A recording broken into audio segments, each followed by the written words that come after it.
tetap menjaga hati-hati.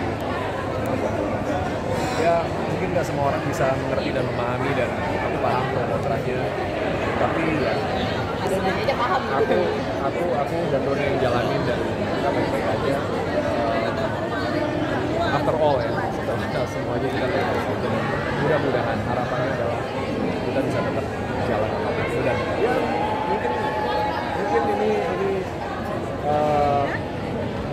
satu project yang mungkin nggak akan terulang lagi, dan aku nggak tahu juga nanti depannya seperti apa gitu ya. Tapi komitmen dan rasa aku dalam rumah tangga, dalam peran sebagai pasangan itu nggak bebas. Tapi dengan maksudnya anak-anak juga udah gede dan maksudnya akses ke media sosialnya tentu Aku iya, itu salah sudah ada satu obrolan gitu. salah satu kewajiban aku sebagai ayah, aku dari awal ngobrol sama mereka, bahkan mungkin secara khusus ya, luangin waktu sama yang cowok-cowok sendiri, sama yang cewek sendiri, kita ngobrol dan lumayan intens sebelum aku mengiyakan.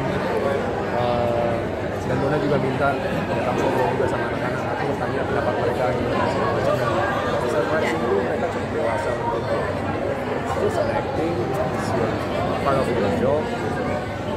Walaupun worry-nya sama worry-nya, what about you and mom? It's not about us, kata mereka.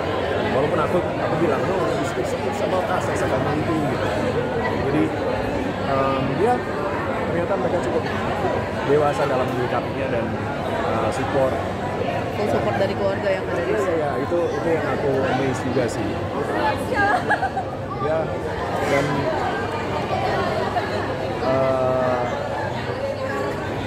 membuat aku mungkin ya akan apa ya, lebih lagi dalam berperan sebagai ayah. Mudah-mudahan bisa lebih baik lagi dari sebelumnya. Kak, sedikit nih tentang Indonesia versus Jepang buat besok nih Kak. Kan ada Kevin Dix juga gitu. Permainan gimana nih Kak tanggapannya? Ya, salah satu big match lawan Jepang. Saudara tua kita dulu ya. Jepang jelas ada di level yang berbeda, tapi aku pikir ini sepak bola, semuanya ada kemungkinan. Kemarin di dua laga pertama yang dibilang challenging dan sulit, kita bisa dapat 2 poin. Di 2 laga berikutnya yang seharusnya kita bisa dapat kemenangan, justru malah kita berada dalam situasi yang kurang beruntung dan kurang maksimal hasil akhirnya. Kita kehilangan 4 poin, 5 poin ya, di 2 laga terakhir, dan kali ini salah satu laga yang paling berat kan. Jepang berapa kali menang, berarti 3 sekali seri, sangat produktif. Permainan mereka mengerikan ya, saya bilang sekarang mereka salah satu raja di Asia. Levelnya udah elit banget, udah dunia memang levelnya, bahkan di beberapa piala dunia mereka juga perform bagus banget kan. Jadi tantangan tersendiri, tapi ya ini sepak bola, mudah-mudahan pemain kita bisa mengeluarkan kemampuan terbaik mereka, dan magis GBK dan supporter sebagai pemain ke-12 bisa benar-benar kasih atmosfer yang berbeda, dan kita mudah-mudahan bisa curi poin. Kan yang terakhir dinaturalisasi Kevin Dix kan, Ya. Kak Darius gimana nih menurut Kak Darius, bagaimana forma Kevin Dix, apa sih Iya, prediksi musim untuk salah besok? satu harapan besar ya, tapi problemnya kalau di belakang aku pikir kita udah cukup solid, apalagi ya, jangankan pemain yang abroad ya, atau pemain yang baru pindah warga negara jadi Indonesia gitu, tapi aku pikir Rizky Ridho juga seharusnya punya kesempatan yang lebih untuk bisa dipercaya benar-benar dengan penampilan dia yang konsisten baik di timnas maupun di klub. Mungkin satu-satunya pemain yang bermain di Liga Indonesia yang benar-benar punya level yang bisa menyamai pemain-pemain Eropa, pemain-pemain timnas yang bermain di Eropa. Jadi kehadiran Kevin Dix pasti kasih kekuatan lebih, apalagi Hilda sekarang juga nggak main kan karena masih harus pemulihan. Tapi problem utama kita sebenarnya ada di depan. Itu yang paling menjadi tantangan sih buat coach STY dan juga pemain-pemain kita. Walaupun dalam situasi seperti ini, di tengah keterbatasan pemain depan, kita masih cukup bisa memberikan tekanan dan mencetak gol ya, cukup produktif lah, nggak produktif amat tapi bisa bikin gol gitu. Jadi sebetulnya punya potensi, cuma kita kan main pressing tinggi, nomor 9 juga harus turun, dan itu pasti melelahkan sekali, apalagi melawan pemain-pemain yang levelnya udah benar-benar di level tertinggi gitu.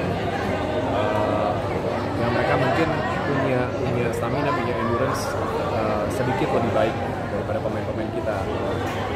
Problemnya adalah di pemain lapis 2-nya kan. Ketika harus ada pergantian, pasti jadi pelatih pasti mikir keras ini apa yang harus dilakukan. Mudah-mudahan nanti kita nggak dalam situasi tertinggal lebih dulu, sehingga sehingga bisa lebih aman untuk melakukan rotasi. Karena stok kita di tengah belakang cukup solid sebetulnya, tapi di depan memang sangat terbatas pilihannya kalau pengen dapetin hasil yang maksimal. Ada prediksi kan? Prediksi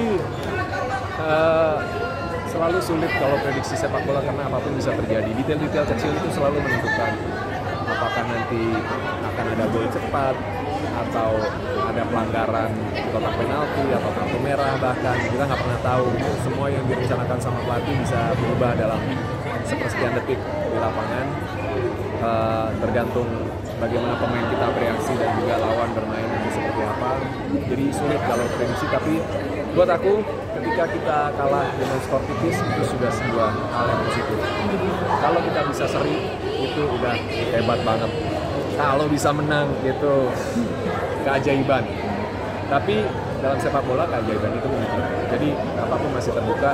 Aku sih berharap mudah-mudahan minimal 1 poin. Tapi besok bakal nonton langsung atau gimana nih Kak Den? Nah, masalahnya kemarin waktu beli tiket belum sempat bikin Garuda ID karena lagi persiapan. Jadi pakai Garuda ID orang sampai hari ini belum tahu apakah tiketnya bisa diganti Garuda ID atau enggak. Tolong dijelasin gimana caranya gitu. Saya bakal effort buat nonton berarti besok. Mudah-mudahan. Oke, siap.